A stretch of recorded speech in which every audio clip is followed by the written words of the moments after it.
Hey everyone, welcome back to Boozy Book Reports. I'm Beth. And I'm Sam. And we're your two favorite boozy-ish. I'm actually a lot boozy. Sam forced me to do a gingerbread shot of rum. How dare you? It was not forced. It was just gingerbread Capmo. It literally, you always have such fun beverages.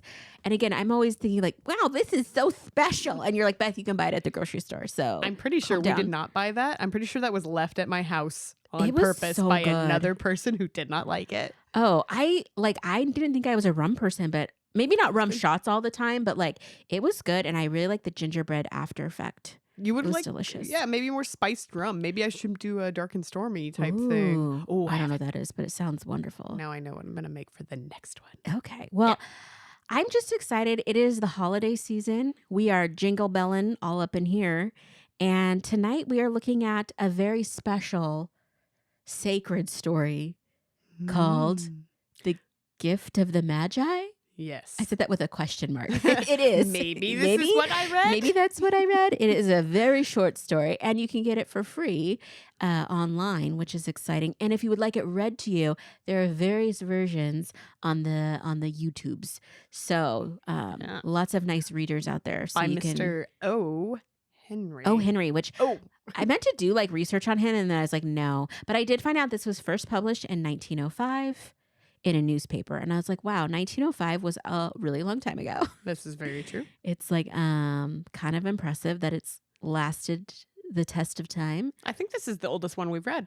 It is. It's the oldest story we've read. It's the shortest story we've read. Yes. And it is I had the most visceral reaction to it, so I'm excited to get into it. What? I know. But before we get into the story, we're going to get into the drinks. Okay. And Sam made a doozy. It is freaking beautiful. Oh, it is eggnog. So it is the, I don't know if hopefully people at home have seen Binging with Babish, but it's Babish's Country Bumpkin Eggnog, which it is super simple to make. There's no making a custard. There's no making it. You just crack an egg and, the egg gets cooked as you shake it all up. But yeah, it's just super straightforward. And as I told Beth earlier, I lost weight during the pandemic and then I regained it drinking these in the winter of 2020. So I drank a lot of these. Oh, they look so good. They're so pretty. And Sam it looks like a vintage glass. Yes, I got these at Goodwill, and I got these about a year and a half ago on our first trip back to Goodwill post lockdown, and these have become the designated eggnog glasses. Well, it smells amazing. Yeah, it has a nice lemon zest to it. What's in this orange one? zest. There's orange zest. There's a little bit of nutmeg on top, and then there's egg and some cognac, maraschino, and bourbon. So it's mostly booze, egg, and we used almond milk. Someone here's a vegetarian. I think you can have milk as a vegetarian too. No. Oh. Vegan. Oh. There's an egg in it. But okay. Yes. I don't know what's happening, but I am loving it. So, Good. okay, I'm ready to cheers. Let's do it. Cheers. Oh my gosh, that's spicy. This is dangerous. I don't really taste the alcohol. Just kidding. I don't taste the alcohol too much. Yeah. Well, maybe I used a little more almond milk than I normally would, but it is we split a recipe between the two of us, and there are 3 shots of booze in the single person recipe. I was very buzzed at. I don't know if we needed that shot before we started, because instantly I'm just like, hey, it's time to play. I might have to call Kevin here in a little bit for our ride. Wow. Okay. You like that though? It's good. Yeah. I thought it would be thicker because I'm thinking of like old school eggnog that I haven't drank in years. So if you make the eggnog that if you make it the full way, it is that way. But I don't know. I kind of like the thinner one. It's very drinkable. I don't think if it was thick eggnog, I would be able to drink it. That's too like much chewing. Also, when you add the booze to thick eggnog, it does thin it out. So, well, that's what a rational person that's thinking clearly would be like, oh yeah, adding liquid to thick liquid makes thinner liquid, but not me. I think make thicker liquid and have to eat. So, well, that's how like some boozes work. If you make a Belfast, or the Guinness and the Baileys, and then it gets chunky if you don't drink it. Have you ever done one of those? Girl, do you think I've done any of that? Like you haven't? I haven't done anything, Sam. Okay. So every cocktail I've tried is with you, basically. This is there's a sort of historically inappropriate name for these. Yes, we will not be using. We will not be using, but a Belfast is another way to refer to it.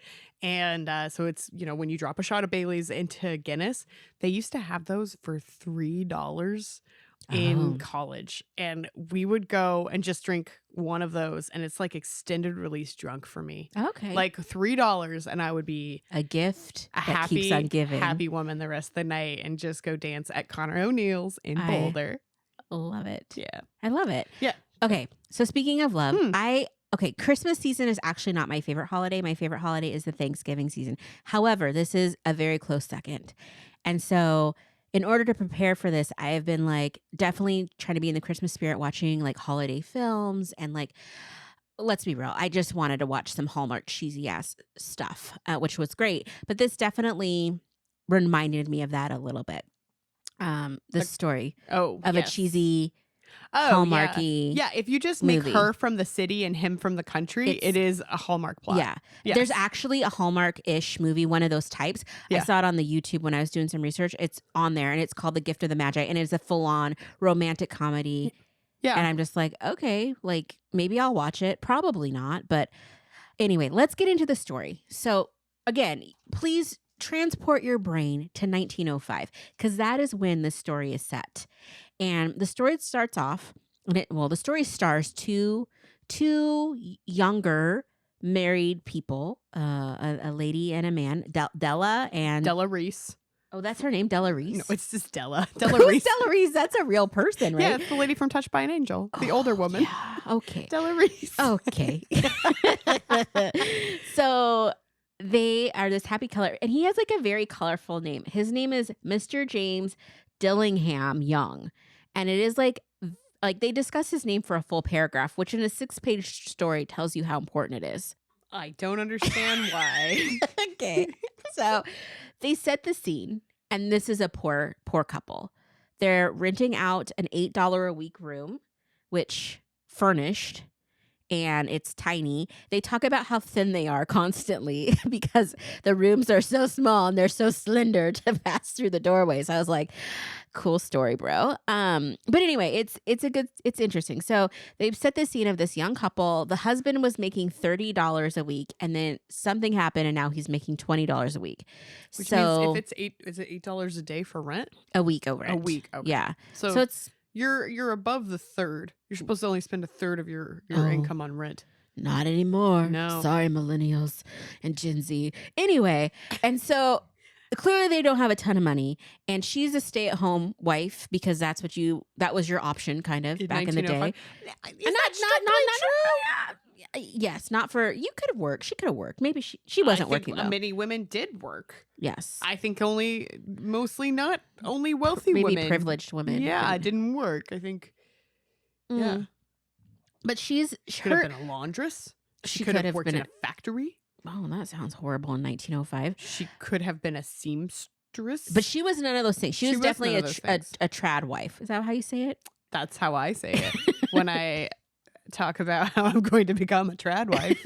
But she was scrimping and saving. So she was saving money on the groceries and whatnot because she wanted to buy her husband an amazing Christmas present. Somebody's birthday. It was baby Jesus' birthday.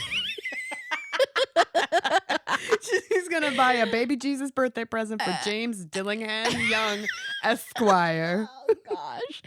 But she ends up only saving $1.87. Girl did not understand extreme couponing. Oh, it was so bad. That show's terrifying. I think it's impressive. It's very impressive, but the hoard is too much for me. I'm like, I can't have 27 bottles of one thing. No. I would die. Well, again. Let me say that. Going back to the pandemic with this drink. Yeah.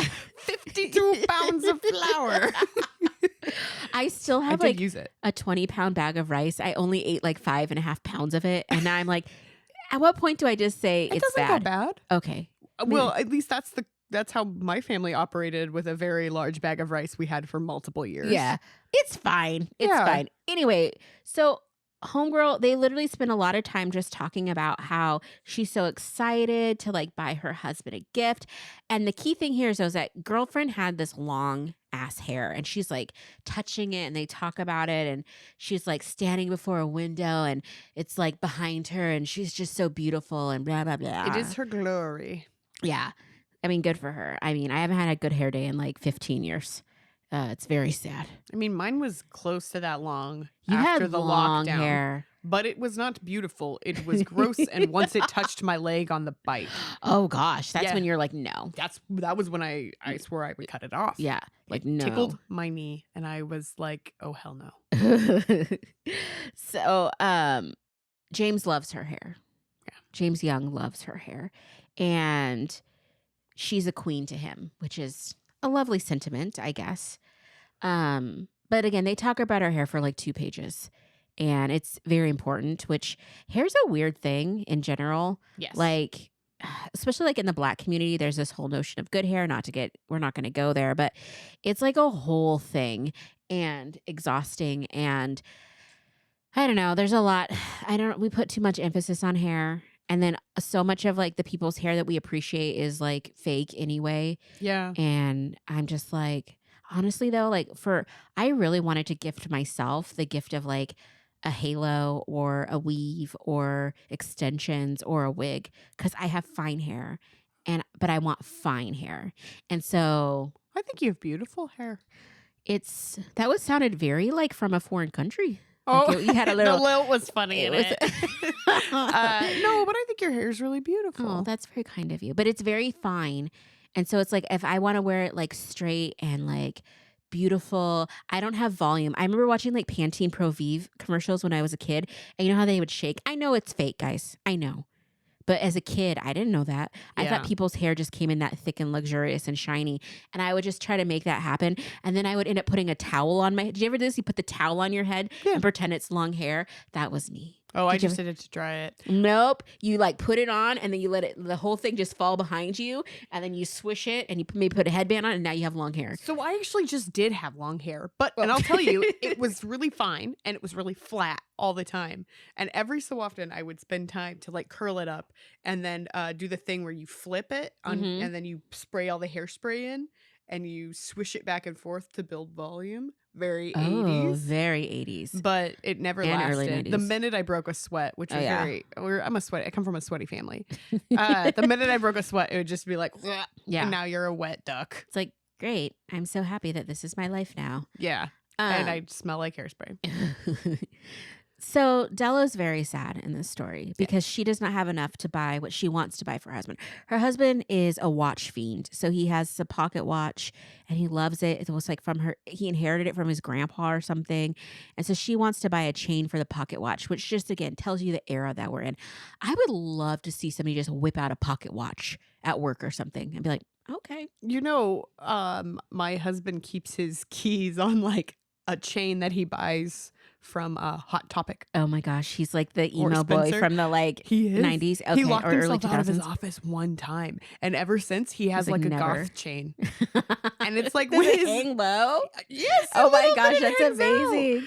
I Yeah, love it. yeah, because he's like, never again will I lock myself out.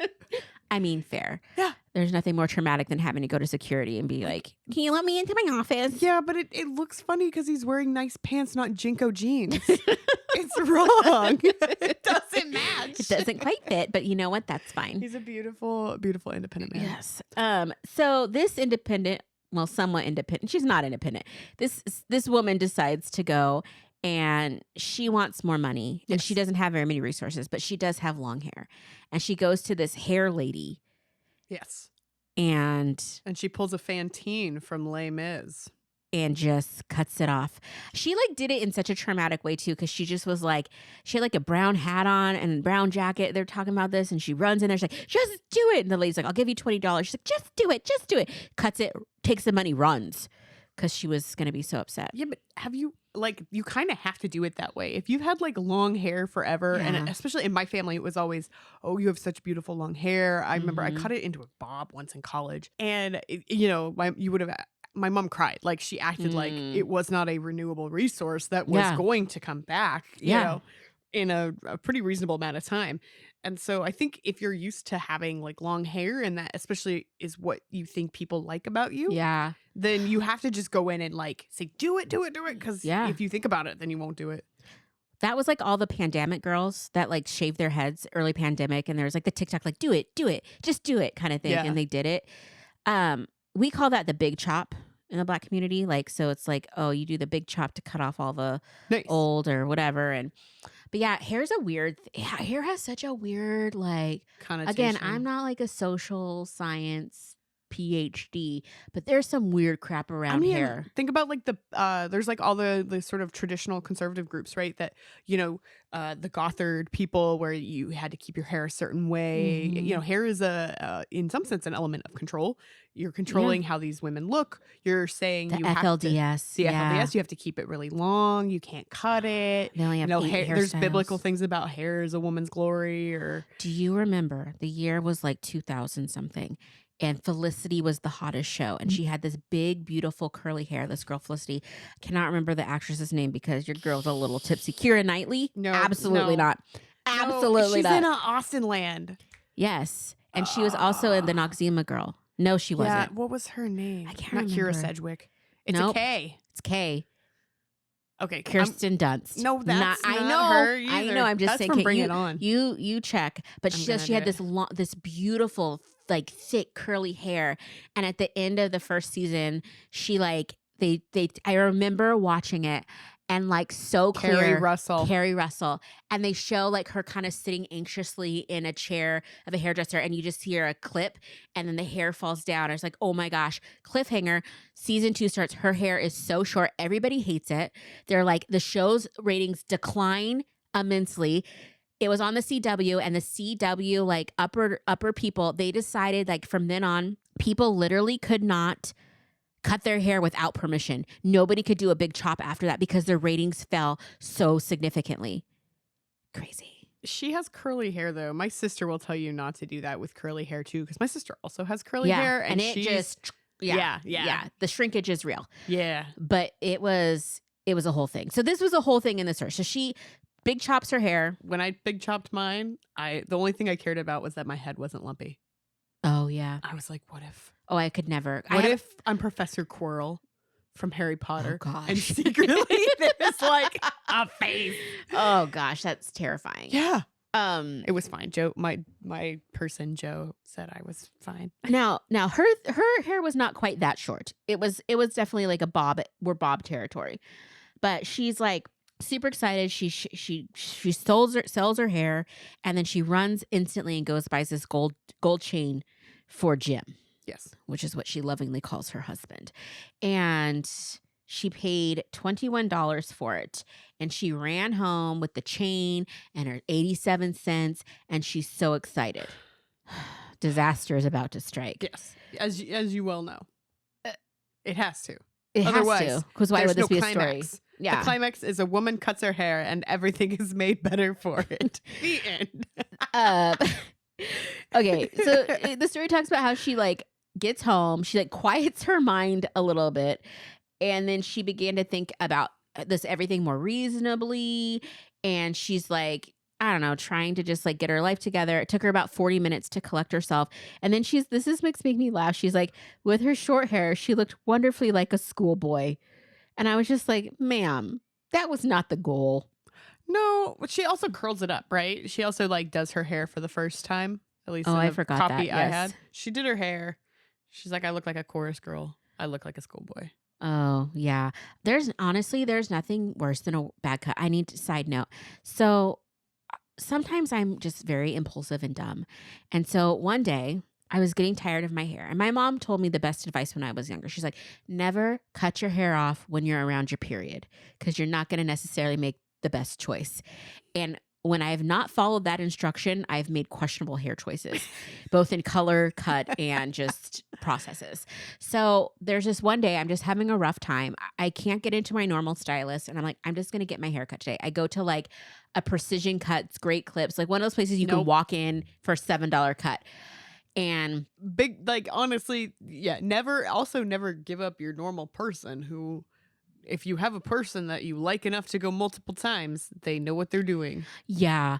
Also, like, I'm a Black person with curly hair, but not super curly hair, but it's textured. And I live in a primarily white community with a lot of hairdressers that were not used to black hair, any form of black hair, regardless of, like, Do you have somebody here who is familiar with black hair? Yes. Oh, that's good. But this was years ago. Okay. So I go into this Great Clips or something. And anyway, the girl's like looking and I say, I've been searching for one haircut my whole life. There's a Cosmo magazine. It's either Cosmo or Glamour that came out in like early 2000s with Julia Stiles. I will put it up on our social so people can see it. And she has the cutest bob haircut that's just like, but it's like a flirty bob. It's not just like smooth down angular bob. It's just like kind of flirty and fun. And like you just woke up out of bed and like have a cute little short haircut. That is all I wanted. That is all I wanted. I showed that picture to no less than 15 stylists and nobody could ever give it to me. And I've been trying to get that cut now for like the last 20 years. Anyway. So I go in for that cut and I'm telling the lady about it. She's like, okay. And again, this is pre-cell phones because I'm old. And I'm showing her a picture of my Cosmo with Julia Stiles. And so the girl's like, okay. So she starts going at it. I'm used to a salon where they shampoo you, where they do an analysis, where they dry you, where then they cut you. No, homegirl lifts up part of like on the top of my skull, lifts up a giant thing of hair and cuts. No. I am not a hair person. Like, I'm not great at doing hair, but I know you do not cut hair like that. That is how she started the cut. And I'm like, oh my gosh, this is going to be bad. And I should have just said stop and walked away. Did I? No, I did not advocate myself a la Elle Woods and Legally Blonde 2. Okay. I didn't. The worst thing ever. I sat in that chair. I let her cut my hair like that. And then I had to walk out and I got home and I started crying. I've never cried over hair before. It was like a David Bowie-esque weird bob. No. It was too short to put in a ponytail. So it was just like, this is going to be my life. And it was like, it was so short that if you put product in it, right, my hair got greasy. So then I had to shower, like wash my hair all the time, which is not good for my hair. And I remember I was at the Fred Meyer trying to find some hair like balms and stuff to try and like make it work. And I ran into a friend of mine and he looked at me. And you know, like when somebody doesn't like your haircut and they look at you and you're like, please don't say it. And I was like, I know I got a bad haircut. This is the story. And he's like, well, he did a well, yeah. That's an it'll grow admission. out. And I was just like, it was the most horrible thing. And it took like forever. It took a full year to get it back to normal so then I could get a good haircut. Alas, that is my hair trauma. I mean, at least her hair trauma was for like a reason. Like her hair trauma was for someone she loved. Yeah, yours was just because unfortunately I was stupid. But I think this is a lesson. I think this actually happens. When I was in high school, I had it wasn't the worst cut I've ever had, but it was pretty close where the lady I had bangs. Oh. And I had bangs for years. Yeah. And she took my bangs, twisted them and cut them and was like choppy as in. No. And I should have told her then and there. If I were an adult now, if I were an adult, I would have said, no, straighten them out. Yeah. I don't like this. What's going on here? Was it like Courtney Cox, a la like mid Friends, where it was like the super short and then like choppy bangs? Yeah. The fringy ones? Yes, it was bad. But I think that happens a lot where people don't advocate. I mean, it's like a whole Fleabag plot line. Also, like, I feel like as women, we're taught to be like, just to try and make smooth things over. Yeah, well, it'll be fine. Oh, it's fine. Oh, I'm embarrassed. I don't want to say anything because then I'll be everything. Yeah, I'm like, no. Now it's like if somebody comes to me at scissors, where I'm like, stop. Yeah, stop. Get away. Well, I think you have to have those bad cuts to like build up your confidence to say never again. Never again. I will never have a choppy bang. Oh my gosh. If choppy short bangs come back in, absolutely not. That will not be my life. But I mean, if you're not listening to this podcast, you're probably not a youth of TikTok. But like youths of TikTok, this is the one thing as an aging millennial we task you with. There's lots of things that are coming back from the 90s and early 2000s. That ain't it. No. Let it go. No. It was bad then. No. It's bad. It would be bad now. Yeah. Nobody and it didn't look cute on anybody. Also, whale tails. Not a time. What's a whale tail? Oh, where you let your thong hang out of your low-rise pants. Oh gosh, yeah. I didn't know it was called that, but yeah, that is not. I've seen some of that a little bit on the TikToks with the youths, and I'm like, you don't want to go there. They're like, look at these low-rise jeans. I'm like, you don't want that. It used to be a 1-inch inseam and your hoo-ha was out. Exactly. Anyway, so homegirl makes this beautiful dinner. So she gussies herself up. She gets herself together. She makes the chops. She's very excited now to give her husband the chain. And homie walks in the door and sees her. And stares, which is never a good reaction. This is what it says. He was as quiet as a hunting dog when it is near a bird, which can't be great. It says he looks strangely at her. He pointed like a hunting pointed dog? With his nose. Something's wrong. I don't like it. But it was just like that. He's like just staring at her. And then he has a weird expression. And she's like, it filled me with fear. Which, first of all, okay, homegirl, that's like not the best, like, what do you think is going to happen? And she starts crying and she's like, don't look at me like that. She's like, I had to cut my hair off and I sold it. I couldn't live without giving you a beautiful Christmas gift. My hair's going to grow again. You won't even care. Will you? And she's like, my hair grows fast. It's just Christmas, Jim. Let's be happy. Let's be happy. First off, calm down. My version came with illustrations, and her hair doesn't look that bad. No. It looked cute. It's fine. It's not like she got like a traumatic buzz cut uneven. It's not like full G.I. Jane. No. Calm down. Well, she probably would have looked cute anyway. Like, yeah, whatever. So well, she's so trim. She's so trim. So she's freaking out, and then she's like, he looks around the room, and he's like, "Did you say your hair is gone? Did I say it? Yeah, can you see it?" I don't think anything Kevin has ever done or told me has put me into that much shock. And that you can't see the reality. It's not a haircut. Like, oh, it's gone? You mean you can't glue it back on? Where did it go? Oh, but surely you wove a blanket out of it. And then you put it over your head and look like a babushka. No. No. A babushka. No. Oh my gosh. No, like nothing that Kevin has ever told me. Like, the most shocking thing that's recently happened is we had a tree fall down. I didn't look at him and go, the tree? Where is the tree? I also think maybe this is like melodramatic early 1900s writing where, everything is, the drama. So, like, beyond drama. Yes. Beyond. Well, again, he's like, her response to him is like, he's saying like, you say your hair is gone? And she says, you don't have to look for it. Sir, you're looking? Like, that's what I'm picturing. Like, your hair is gone? Shall it be underneath our sofa or our dining chair? Under the ottoman? It's like, is it in the ice box? It's like, sir, calm down. Perhaps you wove it into a hot pad and the chops are now on top of it. What? Oh, she's like, it's sold. I tell you, sold and gone too. It's the night before Christmas, boy. Be good to me because I sold it for you. I'm like, first of all, why are you rhyming all of a sudden? Calm. She needs to calm down. That's all. She's in shock. Everyone's in shock. I hope when I go into shock, I just start saying poetry and rhyming my words. Like the Dame Maggie Smith, like, I don't know. So he finally just like hugs it out. They hug for like 10 seconds. That's and he says, basically, let us look in another direction. Ma'am, sir, get your lives together. If again, it comes back to Kevin. If Kevin was like, I shall look away, like, I'd be like, what the heck is wrong with you? It's a haircut. Okay. I actually misread this because it is the author saying that now let's focus on the Magi. And they go into the whole story. I thought he was like, I shall not look at your head for several months. It's like, it'll grow out. I will look at you then.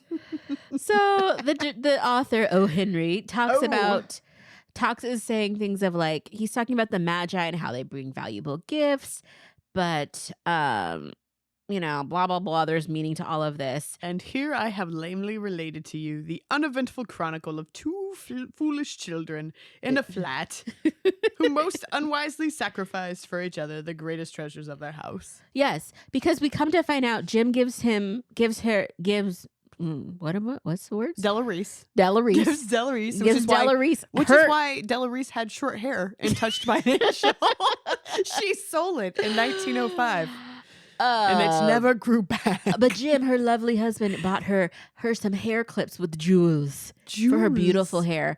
Which, as soon as she said they're like little hair combs that you just stick in your hair. Girl, you have short hair. You can just put it in the top. That's kind of what I thought. I was like, oh, that'd be actually really cute. Yeah, you she could style it back. Yeah, like I think it's not flapper style yet, but give it be a trendsetter ahead of your time, girl. And so then she gives him his gift, and it's the gold chain, and he's like, oopsie daisy. Oh, you haven't seen your beautiful gift. And then he's like, oh, I sold my watch. You sold your hair. And here we are, two idiots. But here's the deal. One of these is not like the other. No. The hair will grow back. The hair will go back. You're not getting the watch back. That's what's like, are you kidding me? You sold the watch? Yeah. Like the only heirloom you guys have in this piss poor house that you have, which is fine. Yeah. But we know that you're struggling and you sell the one thing and bought jeweled combs when you only bring $20 home every single month. Also, a watch is a useful commodity. It's a tool. Like the hair will come back. I am shooketh that this is what happened. And so, I mean, okay. It is a beautiful story of sacrifice for love and of wanting the best. And that sometimes there's this comedy of errors. It's funny. That being said, the logic isn't here. No. Yeah. So the story ends like this. They're smiled and they're like, oh, we love each other. And let's put our Christmas gifts away and keep them a while. Keep them a while. What does that mean? We're going to sell them because we have no money now? What?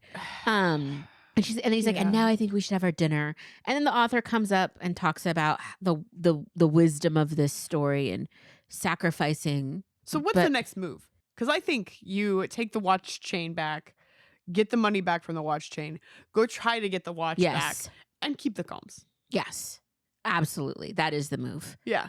Or sell, I think she said 3 combs. Sell 2. Yeah. And get one comb and go get a cheaper chain. Okay, so the story ends on a high moral note of 'twas the gift of the Magi who were well known for selling their wares.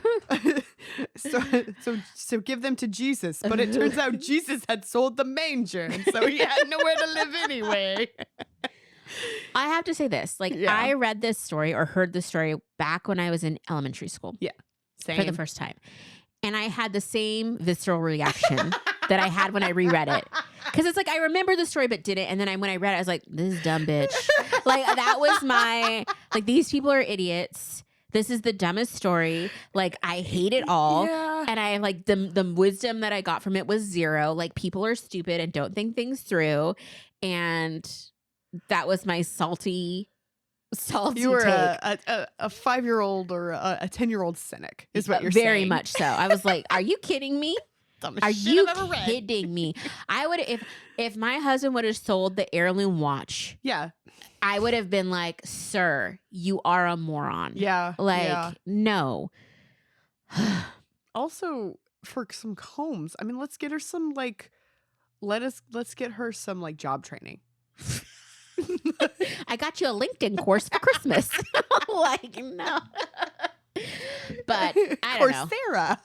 It was just I don't know. It just I like giving gifts. I like getting gifts. I like giving gifts more than I like receiving gifts. Because I have a weird thing about if you give me a gift and it is clear it has no meaning, it has no thought behind it, it means I have feelings about that. Well, I just feel bad I compelled you in some way to get me a gift. Yeah. I don't like that. Well, I have forced people. So back in the day, if I were to have a party for myself, for a birthday or whatever, I often would put on the invitations, gifts strongly encouraged. Where others say gifts not necessary, mine always say gifts strongly encouraged. So that's my mentality. However, I want a thoughtful gift. Uh, Yeah. but anyway, it's a hot mess over here. I think you also give very thoughtful gifts. I think that I understand that desire to like want something back. I mean, you gave me the piece of the cross stitch Yeah. of me and Kevin and our old kitty cat.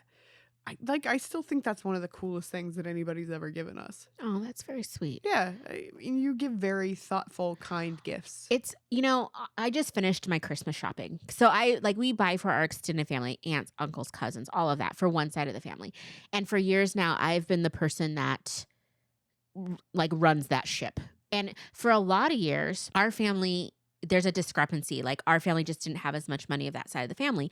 And Christmas was always hard because where they might send gift cards and really nice gifts, we didn't have that capability. So my mom would give me a budget and she's like, okay, you need to buy gifts for 15 people and you have $400. Go. Yeah.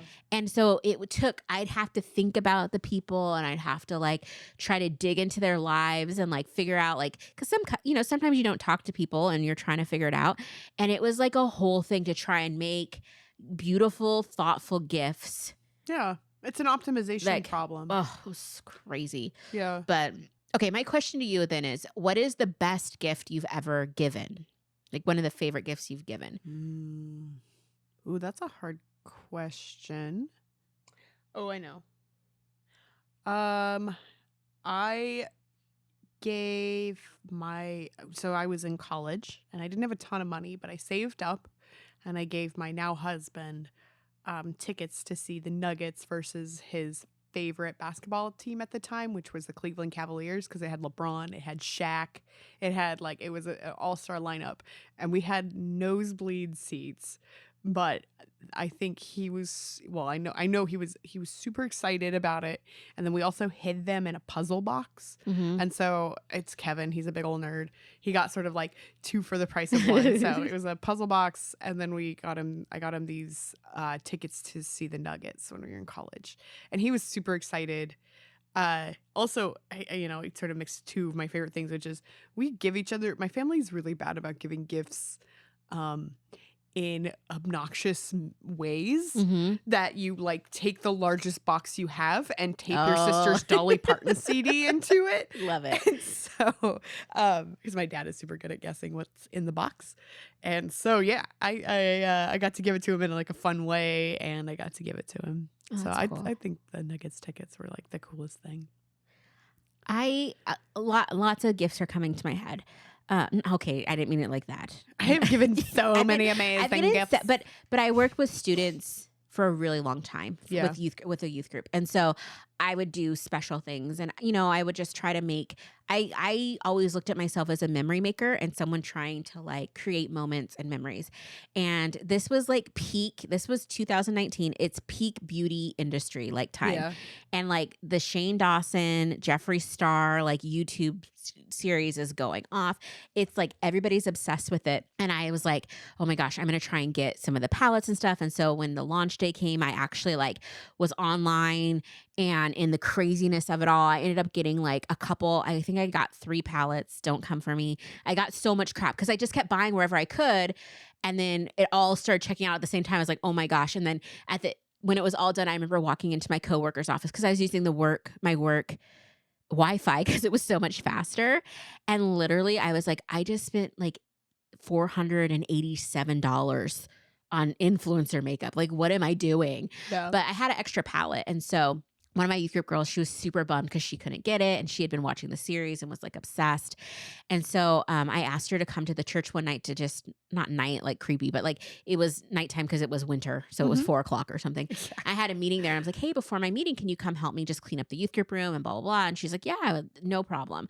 And so she comes and we're cleaning and stuff. And then I was like, oh, my meeting's going to start, but like, let's go in there really fast and just say hey to everyone. And so there's like no one in there. And then I just give her a bag. I'm like, hey, this is for you. And she starts opening it. And it's the Jeffree Star Shane Dawson conspiracy palette.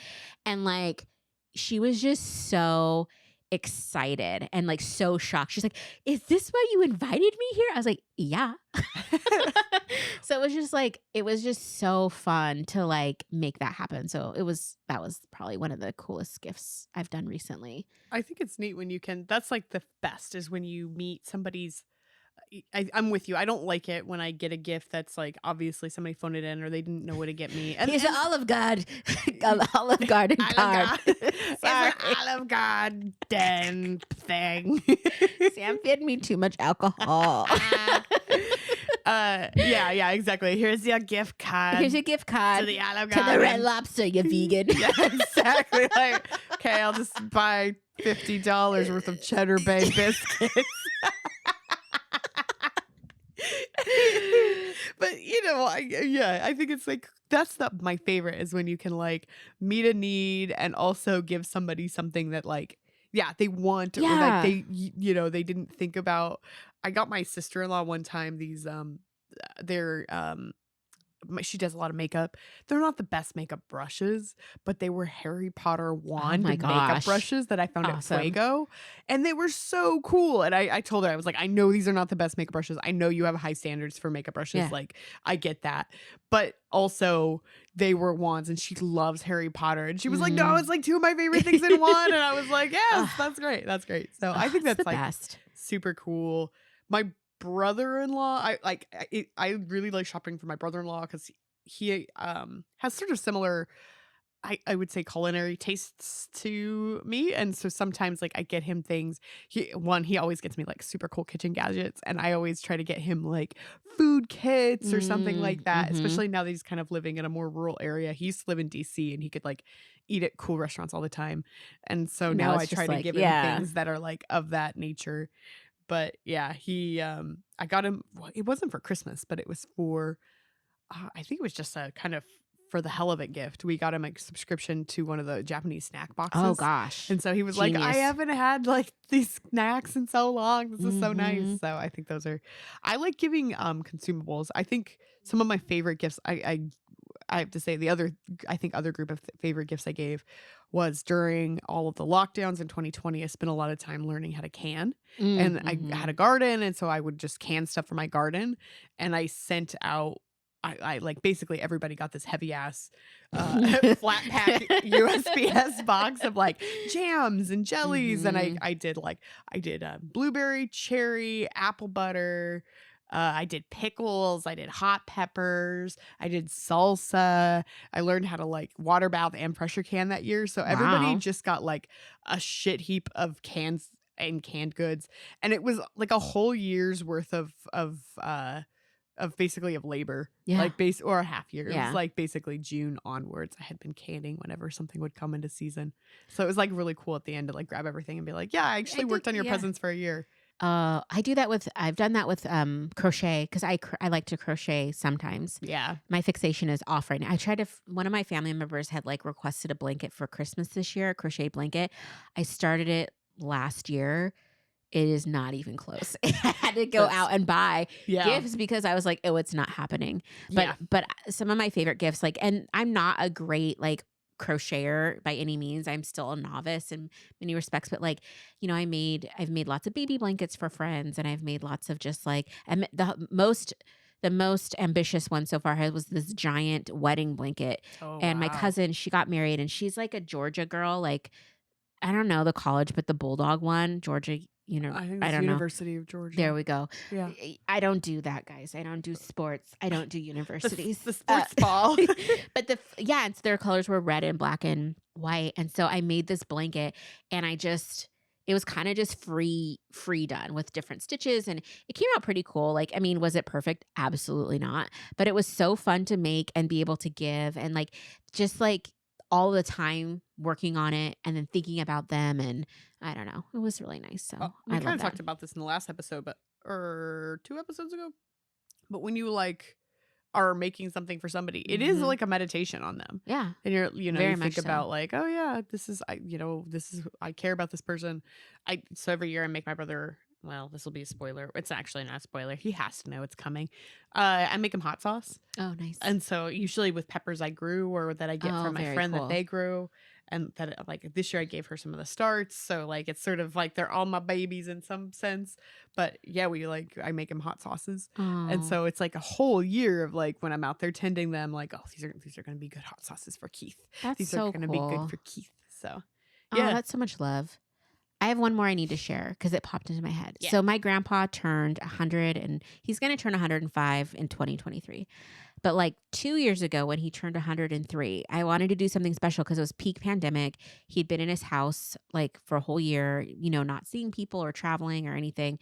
And so I decided I was gonna give the 103 gifts. So I got him 103 of his favorite things. So I got him 103 pieces of bacon, 100 I got him 103 like chocolates that he liked, and I got him 103 scratch tickets.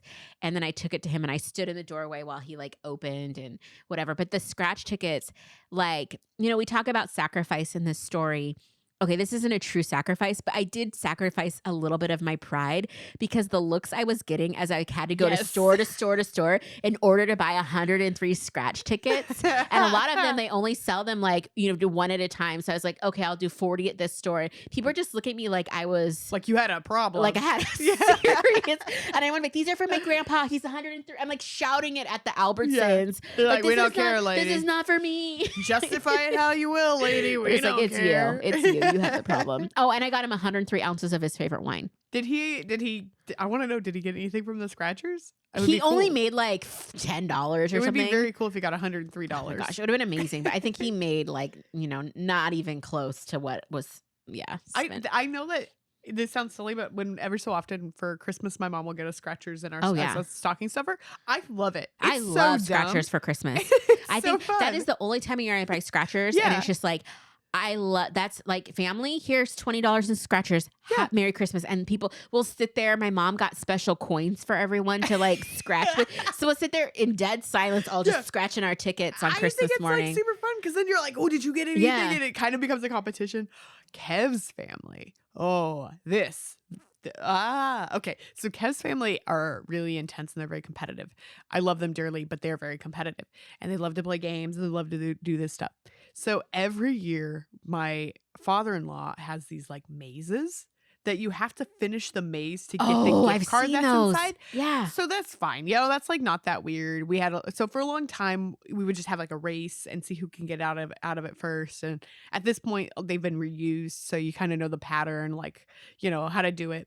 So now that he's retired, my father-in-law has started doing crazier and crazier setups. So one year he wrapped them entirely in duct tape. He does not thankfully do this to me and my sister-in-law. I'd be like, Kevin, all yours, baby, all yours. I'll support you. I'm gonna go eat some cookies. But he especially to Scott, my brother-in-law, and Kevin, he'll like wrap them in duct tape. And last year he made like full boxes. He like nailed them into boxes, and they had to like. It's this whole thing. It's very fun. It's very cool. Yeah. But it always cracks me up how like insane it gets. And then there's also a special prize for whoever gets it out the first. Oh, nice. Well, there's that incentive too. Yeah. It's super silly. I love to.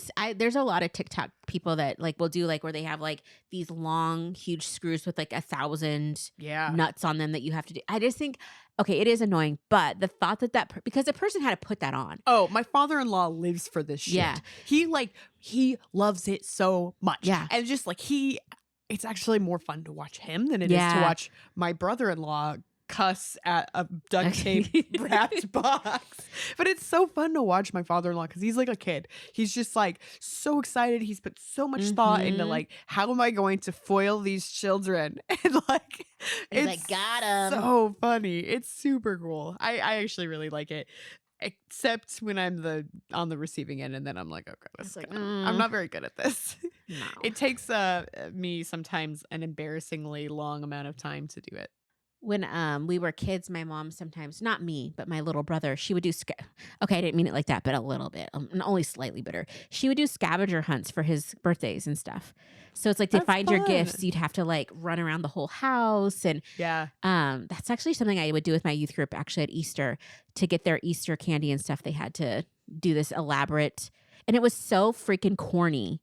And these are all like really cool high school students and middle school. They're like too cool, not too cool for school, but they're just cool, and mostly guys. And I'm like, you're doing a scavenger hunt if you want the candy. And then it was so fun. They would get so competitive, and like people would be eating clues because they didn't want anybody else to see them. It was just I like, think what is happening? This is like one of those things that everybody turns back into a 10-year-old when Yeah. these things come out. No, It's fun. it It's is just fun. fun. So, I mean, and there's just, I don't know. Sometimes I think, especially as you get older, there's less and less like goofy fun. Yes. And goofy fun is just fun. So let's just embrace. My friend Christian says that. He says that adults don't play enough because I Mhm. had them over to a party, and we had it was for a pride party, and we had a parade, and Oh, everybody had to decorate their own floats out of Mhm. boxes. And in my head, I was like, this will be so much fun. We'll paint things and we'll stick on things. And then everybody was a little bit like, oh, okay. we're really doing this. If this wasn't just a joke. And when I put out all the materials, that was what he said. I said, oh, I got kind of embarrassed of, oh, I'm sorry. He said, no, adults don't play enough. This Yeah. is super fun. We're playing. Yeah. And then by the end, there were all of these goofy floats. We had like all of these fun things. It was super cool. It was really cool. I don't know. I think that that's one thing that I like about like the seasons of gift giving, whether it be birthdays or specific holiday or whatever, is just the fun that can come from it. Yeah. I don't When know. you give a neat gift, I get very anxious because I do want to give out something that's meaningful, or I want to give Mhm. something, but it gives me a lot of anxiety. It does Mhm. I think I like what you said. I like Thanksgiving generally a little bit better because it's all the same trappings of like we get to hang out, we get to eat food, we get to spend Mhm. time together without the stress of the gift giving. Because Yes. while I have given great gifts I think I've given great gifts in the past. Maybe I haven't. Maybe everybody's like, man, Sam's like the worst. I do think that it's like I stress out a lot about it, and then I'm thinking Mhm. like, why haven't I been paying attention for a full year Mhm. to Oh, this? this last year kicked my butt because I just have been kind of like inward focused. Yeah. And so I was buying gifts actually this weekend. And first of all, I don't know what came over me, but I went out on a Saturday at like Gross. 11. Why? And I don't know. I Did lost you my go mind. to the I didn't mall? drink any. No, I didn't go to the mall, but I went to like the Target and the TJ Maxx, No. all that stuff. And I hadn't drank any water. I didn't eat any food. I'm just out there like a ravenous, like, How'd you not kill someone? it was pretty challenging, but it was just like I kept looking for stuff and going to stores, and then like I couldn't find what I needed for someone, and I had bought for somebody that I don't know at all. I never Yeah. even really met them, and I literally am like standing in an REI scrolling through their Instagram and their Facebook back years. I'm like, bitch, whatever you do, do not like one of these freaking pictures because that will send you over the edge. You cannot like a picture from 2017. They will think you're a freak. So, but What it are was you just trying to like, buy him a I was present? trying so hard. And it's like, I went to That's so so many funny. stores, and I ended up like I couldn't find anything. I came home so defeated, and I had a headache because I was so like hungry and tired. And I was like, I'm just staying in. I'm not going out on Sunday. And then Sunday it started snowing. I'm like, I'm definitely not going out now. And then I put my pants on and I walked out the door, and I found like a really good, what I think is a good gift for them. And it was just like, it was such a relief. Yeah. But I was just like, that is not worth it. Yeah. That is not worth the stress. It's too much. Yeah. Too it's much pressure. Much pressure. And it's like, it's for the dumb. It's all self-imposed. Like, this person is not expecting a gift from my family. Like, they're not like, those hooches didn't get me a gift. Like, how dare she not know what I want from the Yeah. REI from 2017? right? Like, I think the worst is like, when you put so much thought in, and then you realize like, what did you get me for Christmas? And you're like, are you kidding me? Did you? It was coordinated paper and a theme. Like, Yeah. what? I sometimes get frustrated. I have to admit when that happens, where I spend a lot of time, and like I don't think it's necessarily looking for like validation in the way that I'm like, recognize me and Yeah. appreciate me, but like also I do, I hope that people know how much time when I put it into them Heck yeah. that they do. I Yeah. agree. There's a few people in my life that I stopped buying presents for them because they didn't reciprocate presents, which is not about that. But I feel like if we don't exchange gifts, then if I give you a gift Yeah. and you don't give one back, which is fine, you should say thank you. Yeah. That's my rule of like manners. I would prefer a written thank you, but I realize today's the technical age. I will take a text. Yeah. But as soon as you stop doing anything, like you don't give a gift back and you don't say thank you, or you don't acknowledge that you even received it. Like I have to message like, did you get the package? Because I'm afraid it got stolen off your porch. Right. Oh, that's bad. Yeah. Yeah. I'm just like, I was just imagining like, somebody no. just taking the present and walking away. Yeah. Sorry. Yeah. I become the Grinch and I'm like, absolutely no gifts for you, my child. I actually don't think that's a terrible response, because I think sometimes gift giving is very stressful for other people.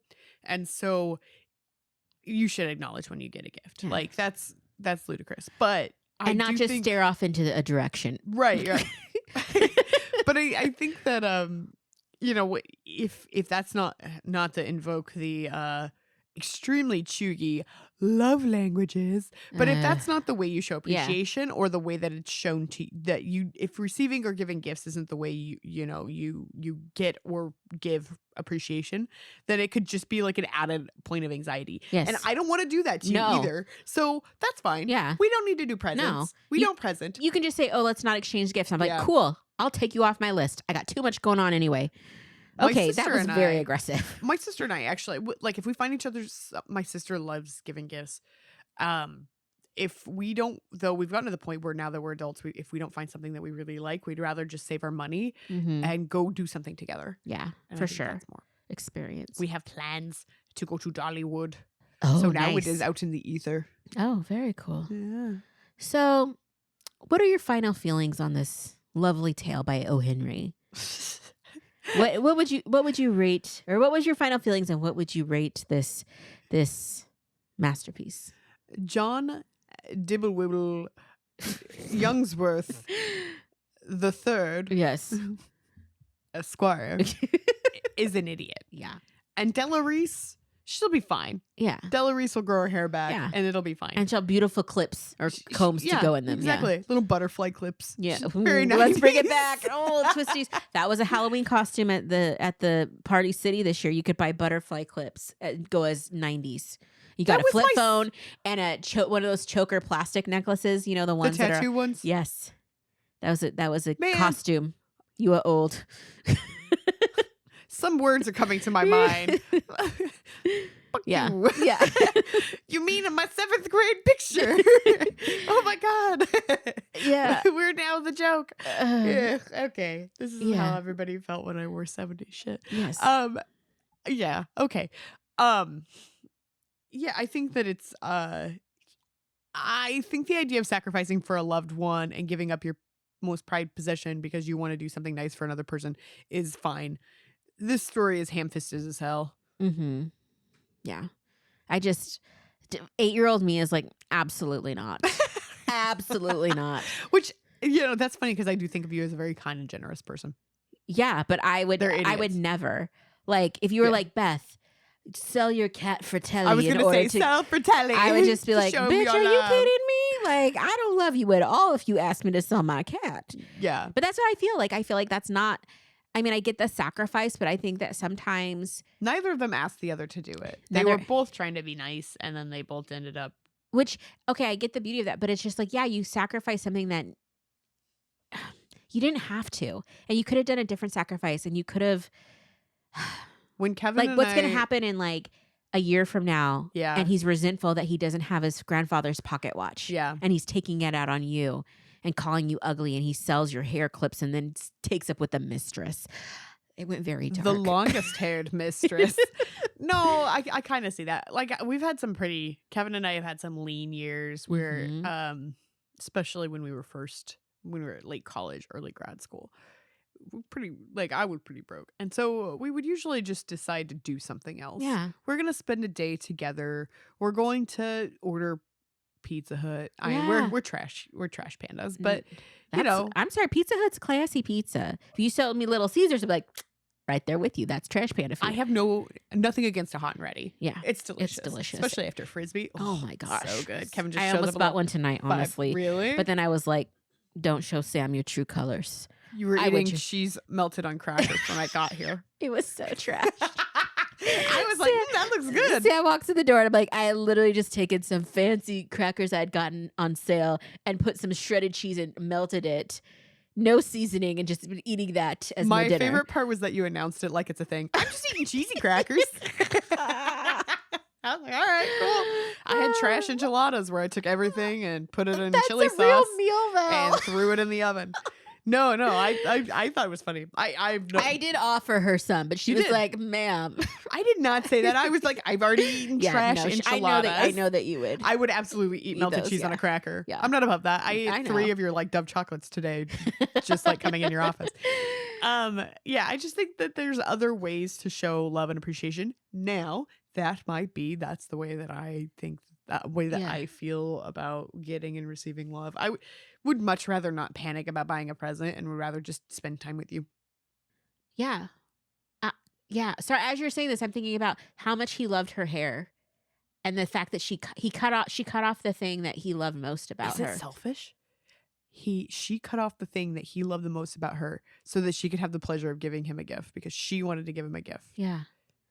I don't know. Maybe it's I secretly selfish. Okay, people are gonna hate us, but Full yes, cycle. Yeah, everybody's gonna like, you guys are 0 horrible. stars. What a bunch of bitches. They don't understand the joy of O. Henry. They don't know what Christmas is. They don't know what the reason for the season is. Well, I'm telling you, this girl right here is giving this half a hair comb. That's my rating. Half a hair Half a comb. hair comb. Oh, Like, it's just. fine. It's not my, I mean, again, 8-year-old me, I'm having this vague memory of my teacher maybe reading this during like the Christmas right Yeah. before whatever, and me like rolling my eyes as an 8-year-old, like, are you kidding me? And looking around the room. That is the memory I'm having. So yeah, half a hair comb. Well, I will match that Mm-hmm. with a tarnished broken chain link. Oh, that's bad. Only one. Only one Useless. link. Yeah. Yeah. The rest has been lost. So this was a joyful story for you. Merry You grew up. Christmas Merry and Christmas. Happy holidays, everybody. Oh, we love it. So I'm excited. So next month, it's a new year. It's a new us. It's 2023. And I'm sure everything will change between then and now. We'll be brand new people. 100%. Like, as soon as, literally, when I wake up, I go to bed on the 31st broken down. I wake up on the 1st. I spring to life. I am a new person with a new personality for a good 6 hours. I've had like 3 of these. I go to bed and the next morning it's not so springy. By these, I mean the eggnogs that we just had. And yeah, not so springy. I kind of want biscuits and gravy. That's how I greet the new year. Oh, well, I'm excited because our very first book of 2023 is one of my favorite stories. It really changed me as a human. I read it in 6th grade, and it's called The Girl Who Owned a City. And it's one of my favorite books of all time. And I'm very excited to share it with Sam. I'm pumped. I've never read this one. Yeah. So It's I'm excited. It's a dystopian future where Ooh. children rule the world. So it's just fabulous. Those are some of my favorite stories. Like, my go-to are zombie stories and stories of people surviving through, whatever horrors come their way. Maybe that says a lot about my childhood. It's fine though, guys. Lots of therapy. So if you want to read along with us, you can pick up a book on eBay. You can pick up a book at your local, bookstore. You can buy a lot of used books online. Yeah. So I would. Real life I retailers. think that we got them for like $6, $3, something like that. Mine So definitely has the binding of an elementary It school, and I'm does. very excited.